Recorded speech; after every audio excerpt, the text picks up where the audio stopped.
A Timex chega a Portugal por volta de 1971, seguindo a estratégia adotada por muitas outras empresas de se instalarem onde a mão de obra era barata e onde estariam reunidas as condições de estabilidade político-económicas. Na Europa, a Timex possuía fábricas não só em Portugal, mas também na Escócia, em França e na Alemanha. Concretamente em Portugal, e mais precisamente na charneca de Caparica, estava toda a mão de obra de mais de 2.000 trabalhadores que era empregada no fabrico de relógios mecânicos com tecnologia de ponta e onde, inclusive, existia a mais avançada oficina da Europa que desenvolvia maquinaria para a criação de ferramentas de precisão. Ferramentas essas que seriam também encaminhadas para as restantes fábricas europeias da empresa para a produção dos anteriormente mencionados relógios mecânicos da marca que seriam posteriormente exportados e vendidos para o mundo inteiro. Abril de 1974 veio perturbar toda essa estabilidade político-económica que existia em Portugal. A Revolução dos Cravos, como ficou conhecida, deu ao povo o direito de reivindicação das condições de trabalho, nomeadamente o aumento dos salários que levou à redução da atividade fabril para números irrisórios até ao final da década de 70. Dos mais de 2.000 trabalhadores que a Timex portuguesa empregava, restaram pouco mais de 30. E foi também após o 25 de abril de 1974 que a empresa, até então gerida exclusivamente por americanos e ingleses, passou a ser constituída apenas por portugueses e quando António Gomes foi nomeado diretor-geral. De qualquer forma, na fase final da década de 70, os relógios Timex já não eram assemblados peça a peça como quando a empresa se instalou em Portugal em 71. Apenas necessitavam de uma montagem final e embalagem para posteriormente seguirem para comercialização. Com a chegada da nova década, houve também uma enorme viragem na inovação tecnológica e foi quando o relógio mecânico começou a ser rapidamente substituído pelos modelos eletrónicos.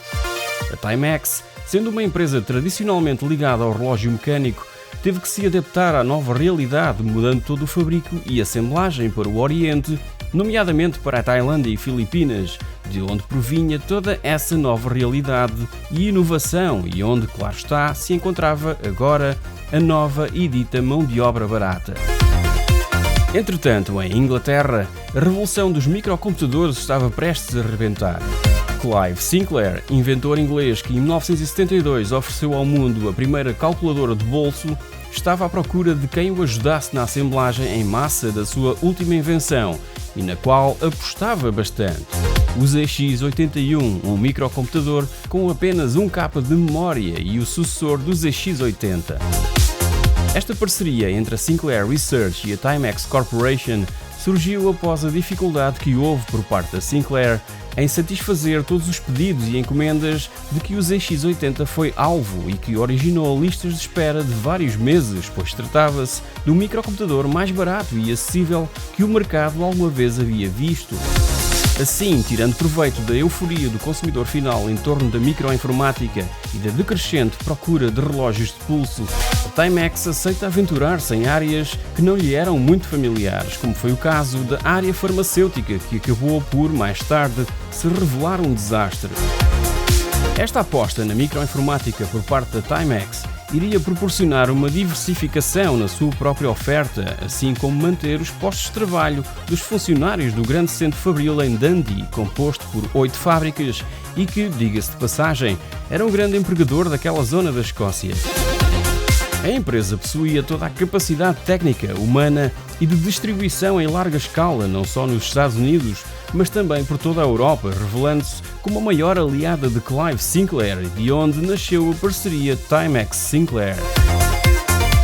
Entretanto, a Timex Portugal, para se manter em atividade, ia sendo subcontratada por empresas de grande dimensão, como a Control Data e a IBM, para trabalhos de grande precisão, como era o caso do fabrico de circuitos impressos e mais tarde cabeças de leitura para discos rígidos, não só por possuir toda uma infraestrutura de assemblagem e embalagem previamente montadas, assim como dispor de instalações adequadas para esse mesmo efeito, onde a poeira e partículas indesejadas não penetravam durante as etapas mais minuciosas.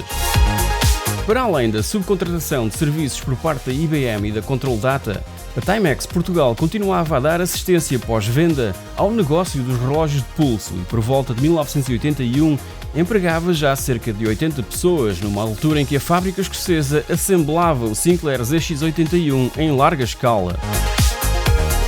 A casa-mãe americana assiste a todo este boom dos microcomputadores de baixo custo que estava a ocorrer na Europa e, influenciada também pelos avanços tecnológicos que os seus vizinhos em Silicon Valley demonstravam, acabou por embarcar nesta aventura e levar para os Estados Unidos o Sinclair ZX81, neste caso particular, o Timex Sinclair 1000, onde as únicas diferenças estavam na alteração da sua própria designação, um modulador de sinal NTSC para o mercado americano e do aumento de memória de 1K para 2K.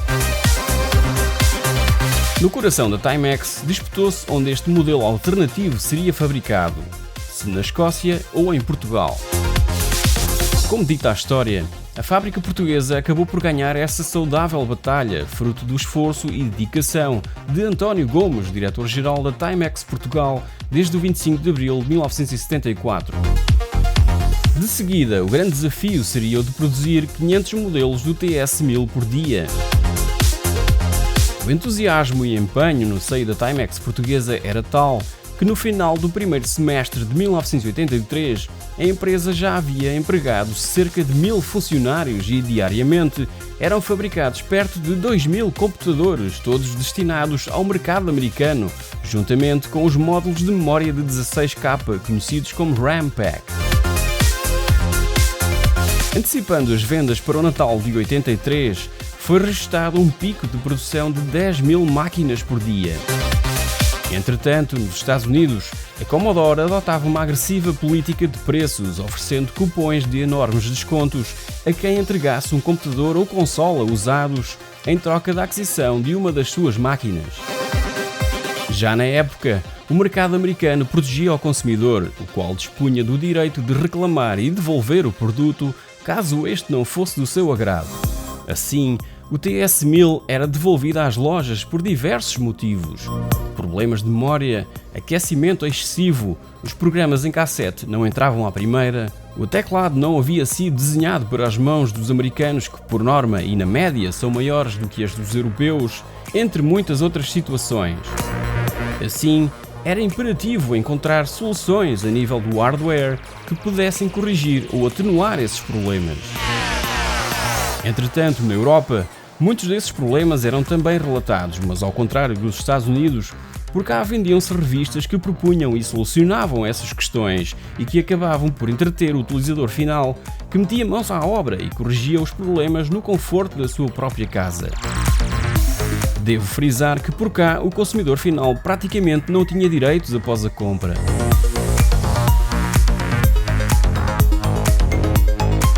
A solução da Timex Portugal para o TS1000 americano passou por um novo projeto, o TS1500. Este seria baseado no ZX Spectrum que, entretanto, já havia começado a ser fabricado na Escócia.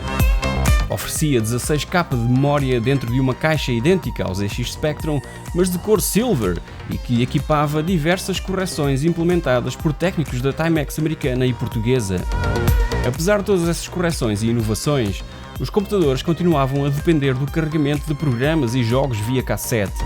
Assim, a Timex aliou-se à Sampo para fabrico de um leitor gravador de cassetes, conhecido como o TS2020, que seria vendido juntamente com o TS1500 e tentaria eliminar ao máximo o problema das falhas e erros no carregamento do software.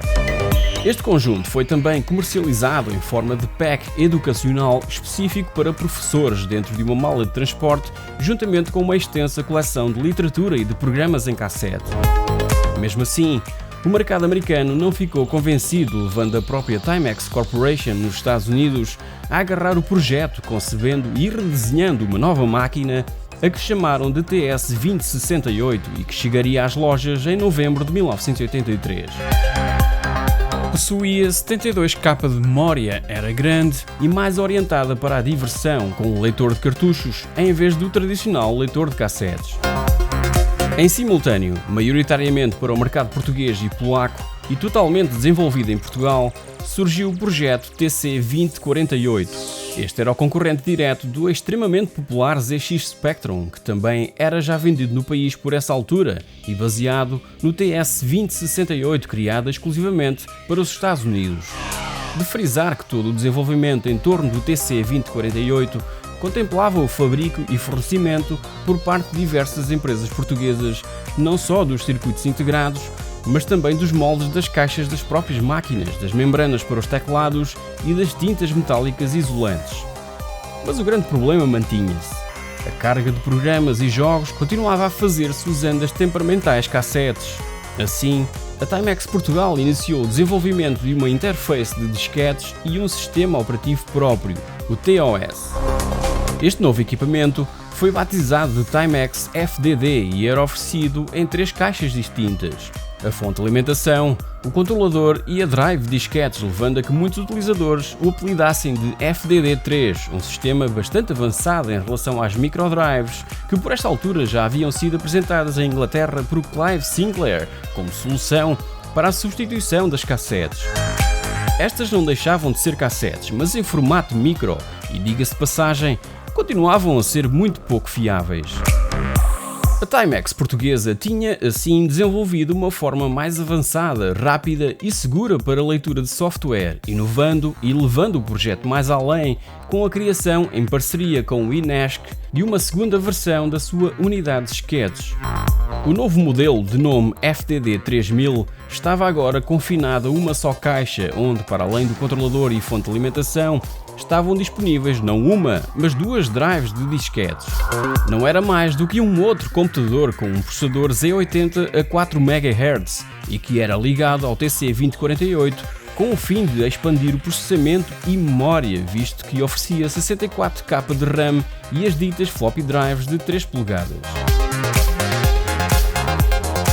Por cá também houve quem se dedicasse a criar programas e jogos para essas máquinas em universidades e no conforto das suas próprias casas, não tão evidente como em Inglaterra ou em Espanha.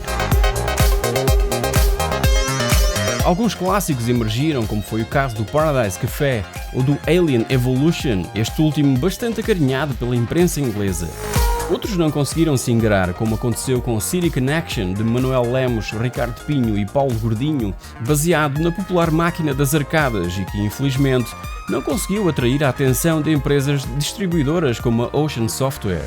A pouca exposição mediática que conseguiram foi no programa Ponto por Ponto de Raul Durão, onde, semanalmente, uma das rúbricas com maior audiência era a de jogos de computador, apresentada por Paulo Dimas. Até que ponto é que vocês, na certa altura, não entraram em discussão?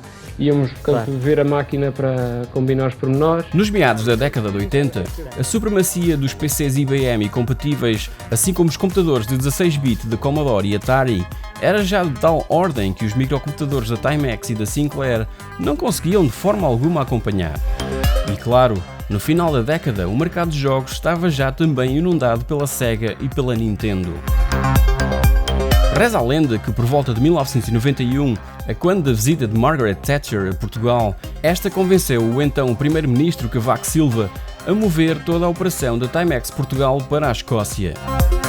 A fábrica estava já parada desde 1989 e todo o know-how e tecnologia portuguesa acabaram por ser oferecidos de mão beijada ao complexo fabril de Dundee para que os postos de trabalho dessa unidade Timex fossem mantidos. O restante estoque do modelo TS2068 foi vendido para a Argentina. Em relação aos funcionários da Timex Portugal, escusado será dizer que acabaram todos no desemprego.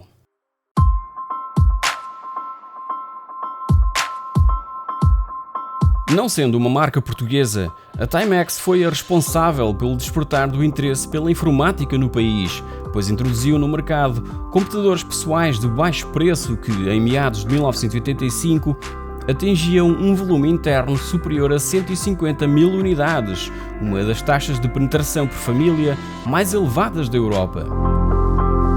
Toda uma nova indústria nacional foi gerada graças à Timex, o que contribuiu enormemente para a criação de uma cultura nacional e de adesão a um novo mundo tecnológico que continua a unir toda uma geração que desde então acompanha o evoluir de toda a indústria em redor dos videojogos, pois foram os videojogos os grandes impulsionadores do tremendo sucesso de vendas do ZX Spectrum e do Timex 2048 em Portugal.